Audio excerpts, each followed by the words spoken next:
back to our NCAA football win total series. We are finishing out the Sun Belt. We have University of Louisiana Monroe, also known as ULM. And if you want to talk about a bad program, this is it. Starts in 1975 as an independent, and they do not have a winning season until 2012. Now they do disappear in there. They're not in Division 1A from 1981 to 1994. But 2012, the first winning season, they went 8-5 under Todd Berry, went to their only bowl game, a loss in the Independence Bowl. 6-6 the next year. They'd be 6-6 again in 2018. Since then, it's been bad. 5-7 in 19, 0-10 in 2020. Matt Viator gets fired. Terry Bowden comes in, 4-8, 4-8. And then last year they open up, they beat Army at home, then they beat Lamar at home, and they're 2-0. And then they lose 47-3 to Texas A&M.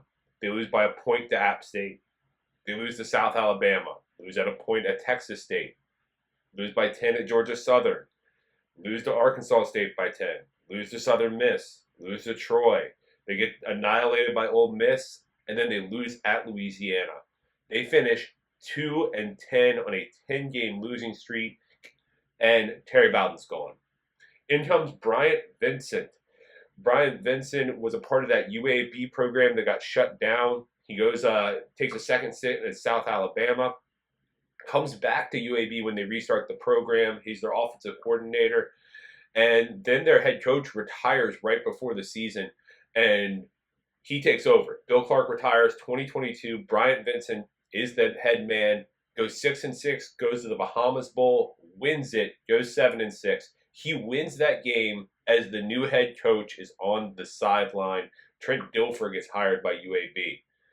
Spends last year at New Mexico and gets hired by Louisiana Monroe for this season. This team, though, is going to be a struggle. You got to start at quarterback. It looks like it's going to be former Louisiana Raging Cajun Hunter Herring that's going to be a quarterback. He's got the bigger arm, bigger body, but they do have Oklahoma transfer General Booty that could come in and make a push for the job. Pretty much everyone who caught a pass last year is gone. Their top wide receiver, Tyrone House, in the CFL now. It's going to be a rotation of smaller guys. Parker Hill's probably going to be your slot receiver. Tristan Wiley's the biggest target, but he's still not a big wide receiver. At running back, they have Hunter Smith, 507 yards last year and 3 scores. Problem is, offensive line's not great. They have a good guard with Elijah Fisher.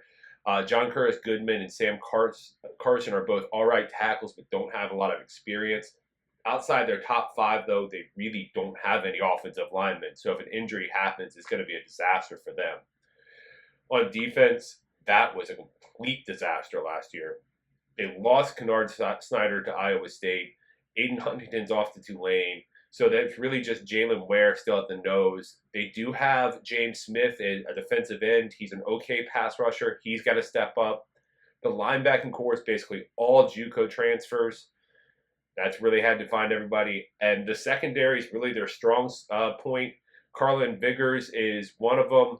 He's one of the corners. That's probably going to be the strength of their team, but they're going to have to make huge plays over and over to make this a feasible team, basically. We look at their schedule. August 31st, they start at home against Jackson State. This is not the Deion Sanders Jackson State. That should be a win.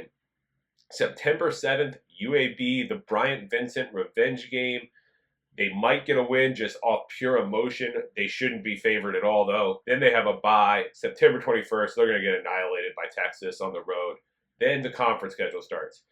At Troy, James Madison at home, Southern Miss at home. Probably all losses. Another bye at South Alabama, Marshall, and Texas State. Then November 16th, they're at Auburn. That's going to be a loss. November 23rd at Arkansas State, and November 30th at Louisiana. When I look at this, this is a 1 to 2 win team. I think they get that win right off the bat. The question is, do they get the UAB game, or do they pull an upset in conference?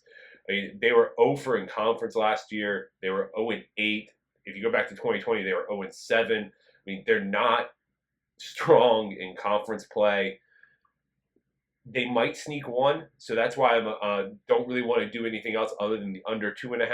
MGM does have an under 1.5 option, and then Bet Rivers has a flat under 2.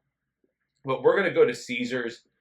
Caesars is sitting at the under 2.5 at minus 145 right now. So that's going to be the pick here.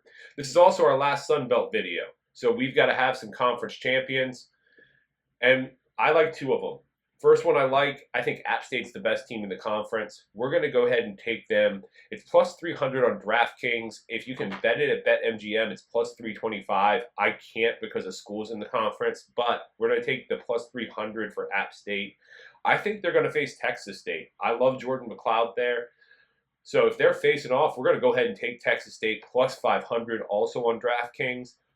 Hopefully that is the conference title game, and we're just enjoying it knowing we've got profit. If you like this content, make sure to hit the like button, comment on it, and share it. Check out our link tree and see all our social medias, plus our Discord channel.